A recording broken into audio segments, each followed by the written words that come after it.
Hello, today is Friday, the 12th of September 2025. The time, of course, is 10 past tomorrow.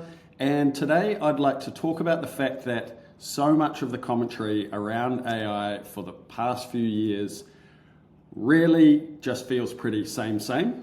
All of the talk about AI is that it will power faster outputs, leaner teams, more productivity, more efficiency, and of course, more profit.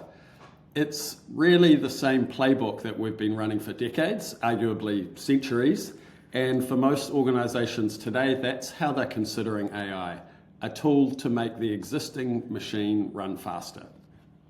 And in a sense, that makes sense because nearly all of us, 99% of us, are still operating inside a system that's been wired, a global system that's been wired around output, wages and profit for the better part of several centuries. It's just, that's how performance is measured. That's how value is judged, and it's how most of us make a living.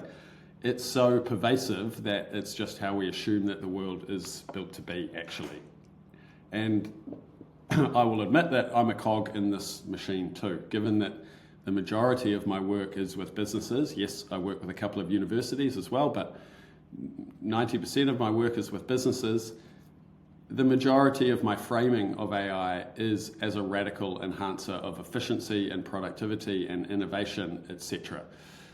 So when someone, like I'm about to do in this essay, starts talking about possibly using AI not just to generate profit, but for larger, more noble pursuits like reclaiming time or creating space for purpose, and not just to drive more output and profit, these themes can feel, I acknowledge, they can feel kind of detached from the real world or hypothetical or even just plain fanciful for a lot of people who their initial reaction to these themes will be, well, that's idealistic, but it doesn't actually apply to our world right now. And so I would argue that actually these concepts that I'm about to go into are really worth exploring. Not because everyone can simply just deprioritize profit and productivity for higher order purpose right now today. I acknowledge that, but I think that we're seeing the very early signals of what AI might really mean as an enabler of that on the distant horizon. And so in the conversation that I had recently with the awesome Steven Moe on his Seeds podcast, which I'll put a link to below this video, in conversation we explored some concepts that of AI that don't often make the headlines, like what if AI gives us more than just speed to generate more profit? What if it actually gives us back something that's eternally scarce, which is human time? And what if the real, long horizon opportunity with AI becomes something that's possibly far more valuable to humanity than just to reinvest optimized time back into more work to produce more profit for the business and more wages for individuals? So as I say, almost all conversations about AI orbit around the same gravitational pull at the moment. Productivity, efficiency, economic gain for companies or for individuals. But by myself, I sometimes ponder other possibilities, and my conversation with Steven actually helped me explore that type of pondering with someone else who ponders similar things. Because it's not actually that common to find people who think down these rabbit holes like Steven does, so it was great to be able to bounce ideas back and forth with him. And we discussed how we're both seeing something different at the edges of AI use, and especially amongst purpose-led organizations, so not-for-profits, charities, or even profit-based organizations who group other priorities in with or even above profit, right? So I have some experience with this. I've worked with probably a couple of dozen not-for-profits and charities over the last few years. And so how I define this is purpose-led organizations who are mainly, but not exclusively, not-for-profits. They're motivated by other priorities that they place higher value on than just financial performance. And how that ties back to AI is right now, today, they're the ones who are using AI in different ways, not just to push harder, but to create space for themselves. And they use that space differently, but space for things like reflection, learning, well-being, deeper client work, relationship-centric work, and culture building, culture within the organizations. And like, as a real-life example of this, and this actually came from a for-profit company, but about 18 months ago, I was in a meeting with the senior leadership team that I've been working with for about a year, and the marketing manager actually put her hand up and said, look, this is in little old New Zealand, right? In the middle of one of these sessions, she put her hand up and said that she's now, because of AI, she's doing her work in about 25 hours per week. And on hearing that, the CEO actually stopped the conversation, and instead of, it was fascinating to watch, instead of doubling down, as you might expect, doubling down and saying, right, well, if you can do your 40 hours in 25 hours, then what else can we give you? He actually stopped the conversation and said, I would like you to reinvest some of that time, some of that saved time, into going to the beach with your family and going swimming, and use the time capital in other ways than just doing more in your 40 hours. And it was fascinating to hear, and I would acknowledge they were quite a large business, but they're a family-owned business, and so that, to be fully transparent, that CEO was actually talking to his sister, the marketing manager. So they're not beholden to shareholders and directors and et cetera, et cetera. It's easier for those to make this decision, but it's a real decision that's being made. And for that company, they were seeing AI as more than just a tech implementation. For them, it's a cultural choice.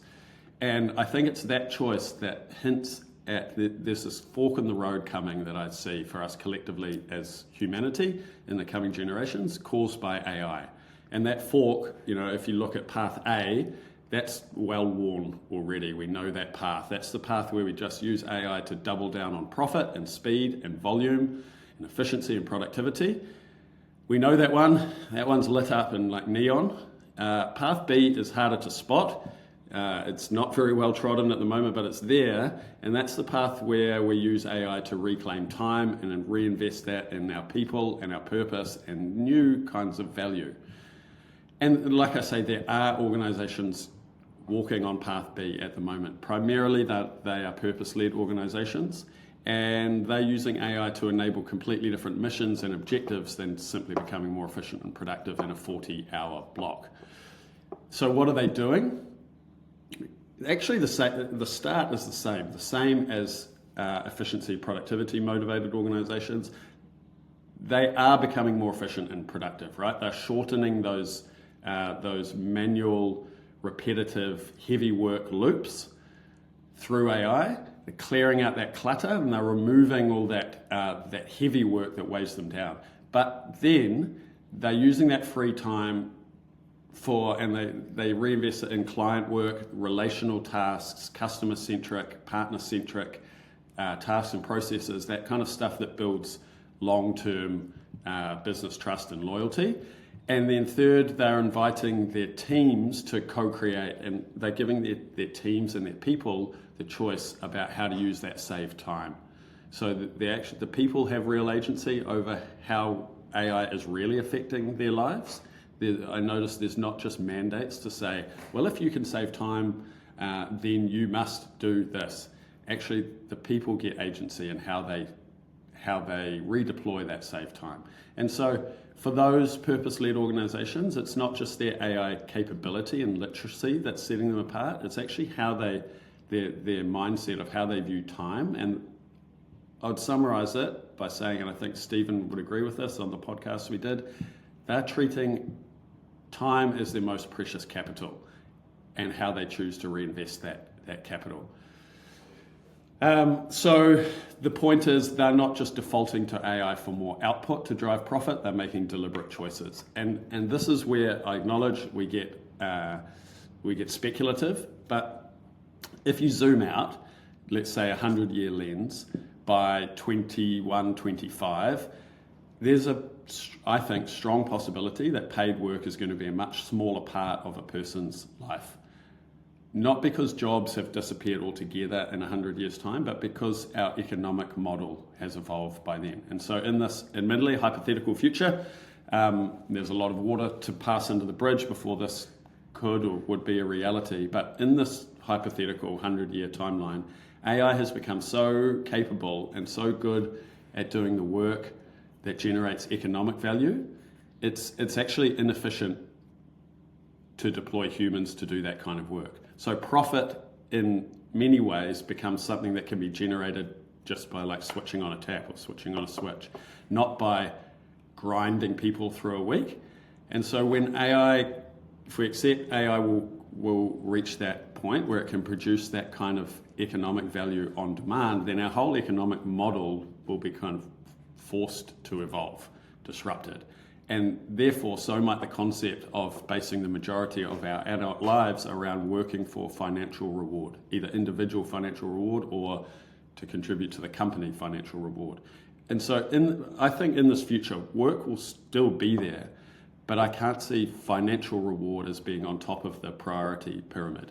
Instead, I think that there might be other currencies that rise to the top, like contribution to community, personal and societal well-being, working for purpose.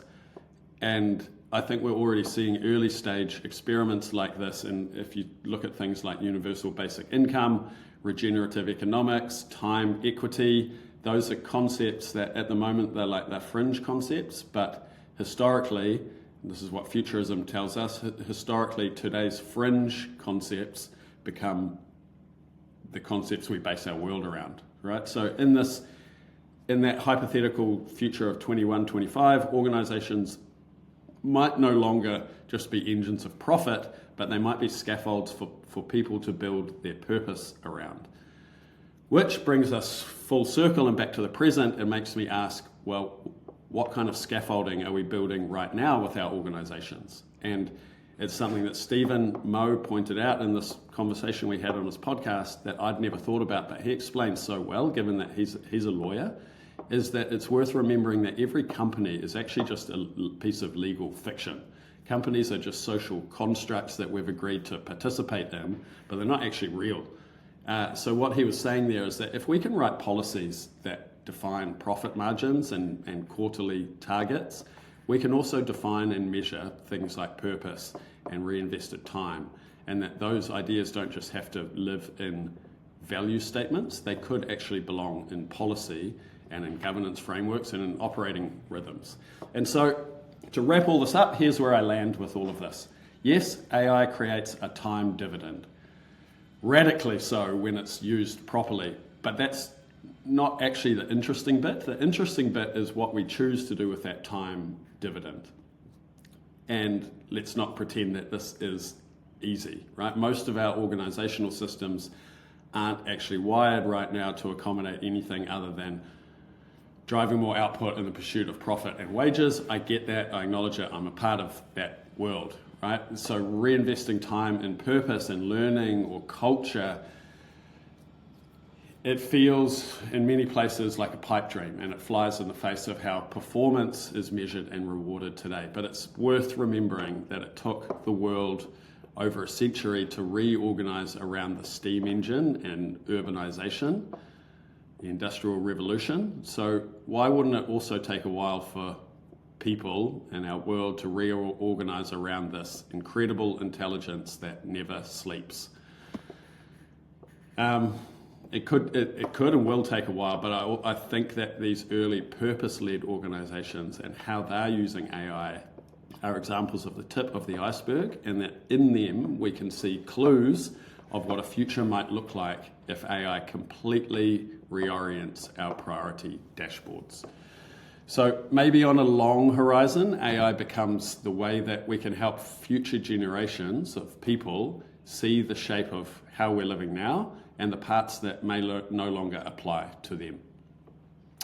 I'll leave it there, but if this idea sparks anything in you, whether it's curiosity or agreement or challenge and pushback, I'd love to hear it. Either leave a comment below or jump into the conversation and find me on LinkedIn, and I look forward to hearing your comments and replying to all of them.